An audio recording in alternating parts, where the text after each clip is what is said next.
What is a dad? Well, first of all, you have to learn that a dad was once a boy himself, and that things were different then than they are now.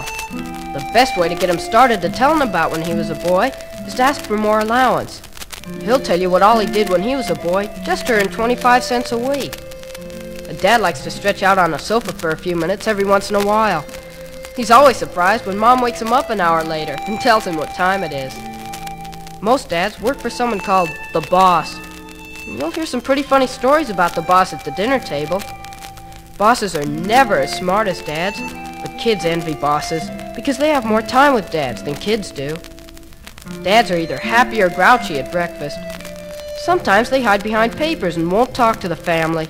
All they do is grunt. One of the most crucial times for kids is when a dad sees the report card. Oh, if it's a good report card, a dad may talk about how you got your brains from him.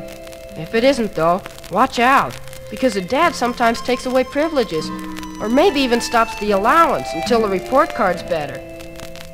A dad is the world's greatest mechanical genius. He can fix anything, almost.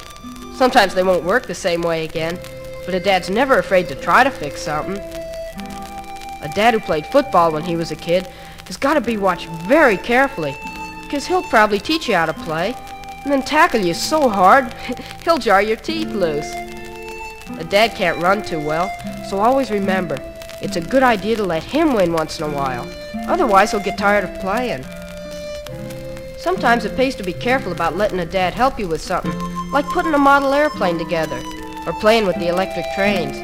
If you aren't careful, a dad will do the whole thing himself, pretending he's showing you how to do it. Usually it doesn't help to say, "Let me do it," because he'll only let you do it for a couple of minutes, and then find another excuse to take over. It isn't because he's being selfish, but, like Mom says, he's a little boy at heart. But of all the things about a dad, the best is that he's the most wonderful person in the world to have a man-sized talk with. You generally have these when you and your dad go fishing together, or to a ball game, or just for a walk in the woods. Just the two of you. That's when a dad is the greatest. And those are the times when you're the most proud of your dad. Well, he's kind of different then, and well, I don't know how to describe it, except that you get a stick-out-your-chest feeling and find yourself saying inside, "That's my dad."